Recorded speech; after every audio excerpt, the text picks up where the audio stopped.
पूर्ण परमात्मा पाप कर्म दंड को भी काट सकता है। अभी तक जिस भी संत व महापुरुष से मिले उन्होंने यही बताया कि पाप कर्म फल भोगने से ही समाप्त होगा। वो प्रभु कौन है जो पाप कर्म को काट देता है, वो काल के बंधन से छुड़वा देता है। उसका क्या नाम है, पूजा की विधि क्या है? कृपया अवश्य सुनिए जगत गुरु तत्वदर्शी संत रामपाल जी महाराज के अमृत वचन।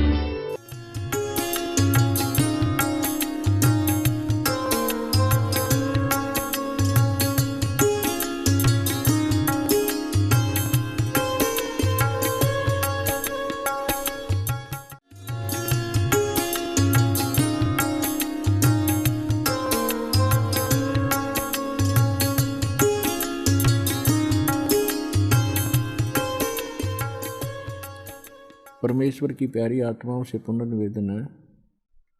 सत्संग प्रारंभ हो रहा है। कृपया सत्संग स्थल पर शांतिपूर्वक विराजमान होकर के श्रद्धा से सत्संग सुने। सत्सही सतगुरुदेव की जय। कबीर साहब कहते हैं, झूठे सुख को सुख है ये मान रहा मनमोद, जो सकल चबीना काल का कुछ मुख में कुछ बोध। फिर भी जब तक हम सुखी महसूस करते हैं तो भगवान से कोसों दूर रहते हैं। और भगवान की पूजा कैसी करते हैं? महीने 2 महीने 6 महीने में कभी इष्ट धाम पर मत्था टेक आए, शुक्रवार मंगलवार को प्रसाद बांट दिया, किसी दिन व्रत रख लिया। और अधिक लोग वर्तमान में तो नास्तिक ही हो चुके हैं, क्योंकि समय पर टूक मिल रहा है, अच्छी व्यवस्था होगी है, शिक्षा होगी है, अच्छी पोस्ट होगी है, खूब परमात्मा ने बुद्धि दे दी, अपने बच्चों को इन्होंने ट्यूबवेल लगा लिए हैं, नहरें अच्छी बना ली हैं, बढ़िया आहार समय पर मिलने लगा। अब भगवान से कोसों दूर हो गए और भूल गए उन दुखों को। परमात्मा कहते हैं, इसे सुख के आग लगे जो भगवान ते दूर करे। परमात्मा कहते हैं, सुख के माथे पत्थर पड़ो जो नाम हृदय ते जावे, और बलिहारी व दुख के जो पल पल नाम रटावे। पुराने समय में हमारे पूर्वज बताया करते थे बुजुर्ग कि वर्षा ना होती थी, भगवान को याद किया करते थे।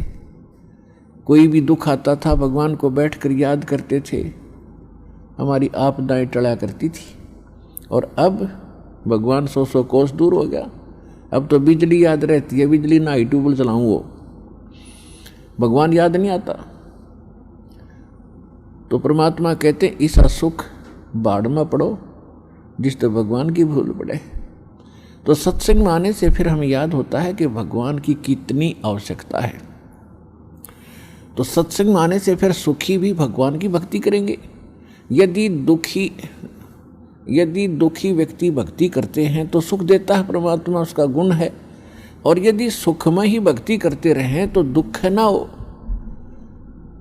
और मूल काम मनुष्य जीवन का भक्ति ही करना था, वो हम भूल चुके थे। तो इसका ज्ञान संत और परमात्मा ही दिलाते हैं, सतगुरु दिलाते हैं। सतगुरु का बहुत अभाव हो गया और सत्संग सुन कर इंसान बहरे हो गए। इन नकली संतों के अटपट खटिन, उनको बात का पता नहीं, कोई कख इनको पास नहीं।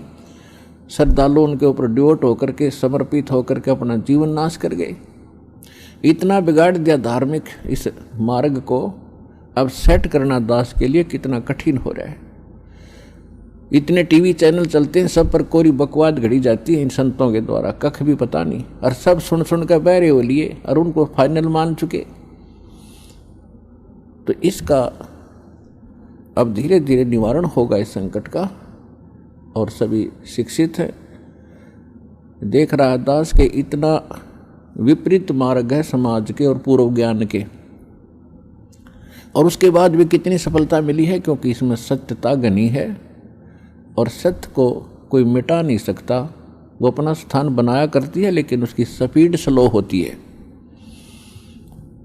भले ही धीरे धीरे चलेगा, लेकिन ये सफल होगा और एक दिन पूरा विश्व इस ज्ञान को और इस भगवान को स्वीकार करेगा और उद्धार होगा, सुखी होगा।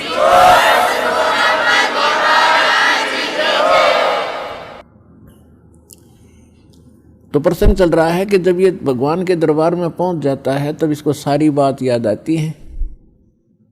जब वहाँ से चला था, मनुष्य जीवन पाकर आते हैं तो सभी उसके साथी बधाई देते हैं कि मेहर होगी भगवान की तेरे पे, और भगवान ना बोलिए, घनी भक्ति करिए, पीछा छुटवा के आना अब के। तो वहाँ से हम भी बहुत खुश होते हैं कि परमात्मा अब को और काम मैं नहीं करूँ, आपको याद करूँगा, और आप जो मस्तिष्क में लिखा वो तो आप देते ही देते हो। ये तो विधान है भगवान का, और पेट गुजारे के लिए आवश्यक काम करूँगा, बाकी समय में आपको याद करूँगा। तो यहाँ आने के बाद इसको इतनी भूल गिर देता है ये काल कि ये पिछला सब भूल जाता है, और नए सिरे से इसकी पढ़ाई शुरू होती है। ये तेरा चाचा या तेरी चाची, ये तेरा मामा, ये तेरा बुआ, तेरी बुआ, और इस तरह से फिर इसको पढ़ा करके ये संसारिक ये मंत्र, माया कैसे इकट्ठी करनी चाहिए, बड़ी कोठी बना ले बड़ी इज्जत हो जाएगी, तो ये नए मंत्र सिखाए जाते हैं इसको। और जब ये सत्संग में आता है तो इसको पता चलता है कि एक काम और आवश्यक था इस मानव शरीर का, जो शुरू भी नहीं किया। तो वहां से परमात्मा के दरबार में जब ये जाता है, इसको सारी बात याद आती है, और फिर ये हाथ जोड़ता है धर्मराज के सामने कि हे महाराज, एक मनुष्य जीवन और दे दो, अब के कति नहीं बोलूँगा। धर्मराज फिर उसकी पिछली हिस्ट्री चालू कर देता है। असंख्य जन्म हो गए, हमने मानव शरीर प्राप्त किया, इनमें बकवादों में खोया, और वहाँ जाके फिर इनमें रोया। तो वो उसकी थोड़ी सी क्लिप दिखा देता है कि ले, तू तो झूठा बहुत है, और पहले भी ऐसे प्रॉमिस तूने किए थे, एक पूरा नहीं किया। उसकी पिछली फिल्म चला देता, देख इस जन्म में मनुष्य जीवन मिला, क्या कह रहा है तू, और क्या कर रहा है जाके नीचे, और आके फिर क्या कह रहा है, एक जन्म और दे दो, फिर दूसरा, फिर तीसरा।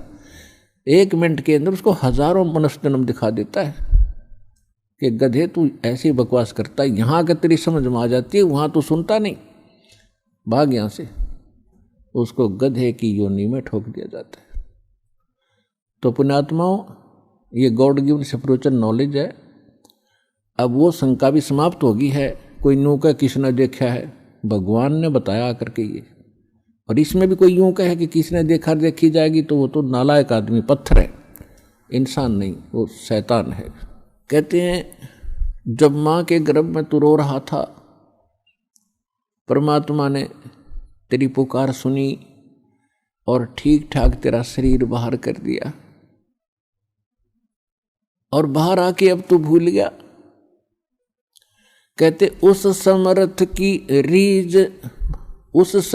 की रीज भुलाई, अब कुल कुटुंब से राता, गर्भ के अंदर बचन भरे थे, कहाँ गई वो बाता।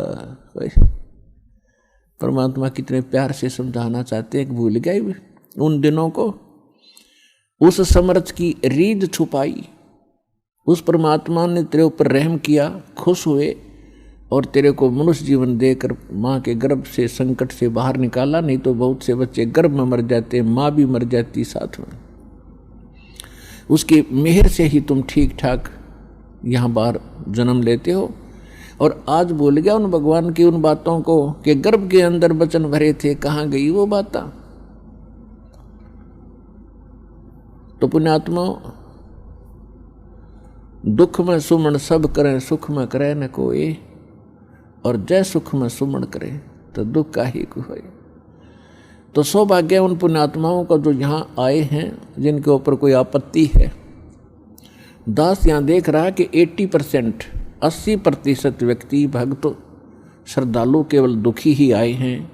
कोई रोग से दुखी है, कोई और अन्य शोक है उसको, या कोई अन्य प्रॉब्लम उसके ऊपर आई हुई है। तो आपके लिए वो दुख, आपके लिए वो प्रॉब्लम, आपके लिए वो रोग एक वरदान सिद्ध होगा यदि इस मार्ग पर आप डटे रहे। देखो, एक दिन में कोई वस्तु परफेक्ट नहीं होती। बच्चा जन्म लेता है, आपको खुशी होती है, धीरे धीरे बड़ा होता है, 15, 16, 20 वर्ष के बाद जाकर वो कुछ अपना धंधा करने योग्य होता है। इसी प्रकार आप बीज बोते हो, मान लीजिए आपने आम का बीज बोया, उसकी परवरिश की, देखभाल की, पौधा बना, फिर पेड़ बन गया, और पेड़ बढ़ने के बाद फिर उसका फल लगेंगे।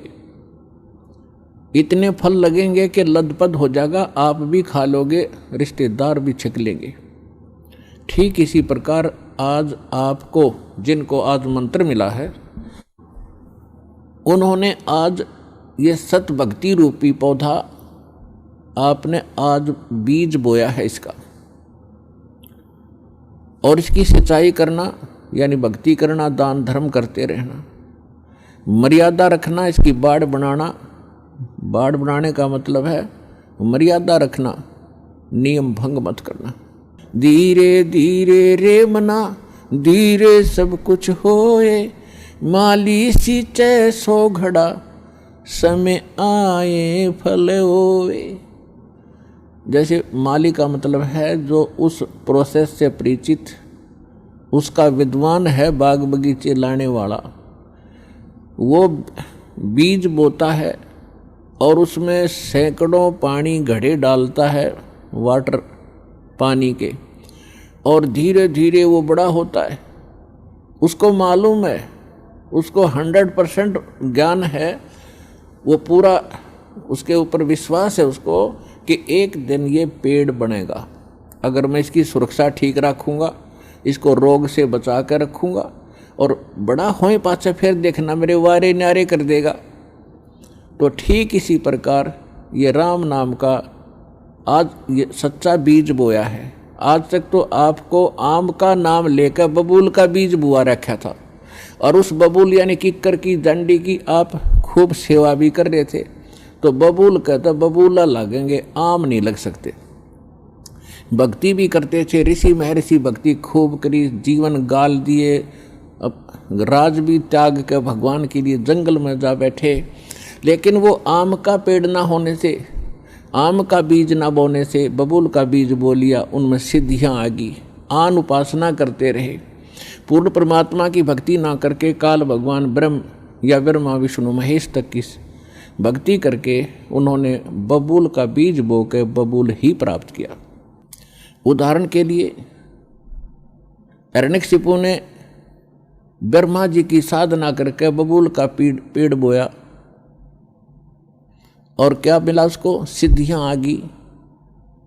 ये समझ बैठा कि मैं भगवान बन गया, और कैसा जीवन नाश हुआ उस व्यक्ति का। ऐसे ही रावण ने बबूल बोया था भगवान शिव की भक्ति करके, और क्या प्राप्ति हुई? सिद्धियां होगी, रिद्धि आ गई, सोने के महल बना लिए, आकाश में उड़ जाने की शक्ति आ गई, और कुबद को माकर सर्वनाश करा के गया। तो पुण्यात्माओं, इसी प्रकार विष्णु जी की साधना करने वाले ये भी शास्त्र विरुद्ध साधना करके अपना जीवन नाश करते हैं, क्योंकि शास्त्र विधि को त्याग कर जो मनमाना आचरण करते हैं उनको न सुख होता है, न कोई सिद्धि होती है, यानी सत साधना की सिद्धि, और न ही उनको कोई उनकी गति होती है, जिस कारण से ये भक्ति करके भी अपना जीवन व्यर्थ ही कर गए। तो ये प्रसंग चल रहा है कि धीरे धीरे रे मना, और धीरे सब कुछ हो। आज नाम लिया है, किसी ने 6 महीने हो गए, किसी ने सतनाम मिल गया है, किसी को प्रथम मंत्र मिला है, और किसी ने 10 महीने हुए हैं, किसी ने 1 वर्ष हो गया, किसी ने 2। जिन भक्तों को 1 वर्ष से ज़्यादा हो गया, 2 वर्ष हो गए हैं, आज उनके सुख सुनना, उनके मुंह का थूक सूख जाएगा अपने सुख बताते बताते। इतने सुख देता है परमात्मा। और कुछ अनजान कहते हैं जी मैं 4 बार आ लिया, गणिया कोई लाभ सा विशेष नहीं हुआ। ये उसके लिए प्रार्थना है कि धीरे धीरे रे मना, धीरे सब कुछ हो, माली सींचे 100 गड़ा, समय आए फलो। और दूसरा कारण ये होता है, सतगुरु के दरबार में भाई कमी कहे की ना, अनसा मौज नहीं पावता है तेरी चूक चाकरी माँ। इस सच्चे दरबार में किसी चीज की कमी नहीं है, यदि आपको कोई राहत परमात्मा से नहीं मिल पा रही है तो आपका कनेक्शन ठीक नहीं है। अपन आत्माओं जैसे एक मेन लाइन आई है बिजली के तारों की, और वहां से पूरी कॉलोनी को कनेक्शन मिला हुआ है, और किसी एक व्यक्ति का पंखा नहीं चल रहा या मोटर नहीं चल रही या कोई भी आइटम नहीं चल रहा, तो उसका कोई और कारण हो सकता है। या तो पंखा खराब हो सकता है या मोटर खराब हो सकती है, उसको चेक कराओ। और सारा ही व्यवस्था नहीं चल रही कोई भी, तो आपका कनेक्शन ठीक नहीं है। तो यहाँ एक बहुत बड़ी हम गलती करते हैं कि मर्यादा ना रख के भगवान का हम आशीर्वाद प्राप्त नहीं कर पाते, जिस कारण से आप जी का वो कनेक्शन कट जाता है। कहते परमात्मा कहते औखद खावे और पत्थर है, औखद खावे और पत्थर है, और तब पावे मोक्ष। जैसे दवाई लेते हैं, औषधि लेते हैं, तो उसके साथ कुछ परहेज भी होते हैं। तो इस मार्ग में परहेज कंपलसरी है, परमात्मा के इस मार्ग में। और परहेज वही हैं जो हमने वैसे ही ना करने चाहिए। बीड़ी, शराब, मांस, तम्बाकू, अन्य देवताओं की पूजा, ये तो वैसे ना करनी चाहिए। बताओ और परहेज क्या है? तो इस करके ये तो अवश्य रखने ही पड़ेंगे यदि आपने भगवान से लाभ लेना है और मोक्ष प्राप्ति करनी है। तो कहने का भाव ये है कि नाम जिन्होंने ले लिया, धीरे धीरे सब काम होंगे। थोड़ा समय दो दाता को।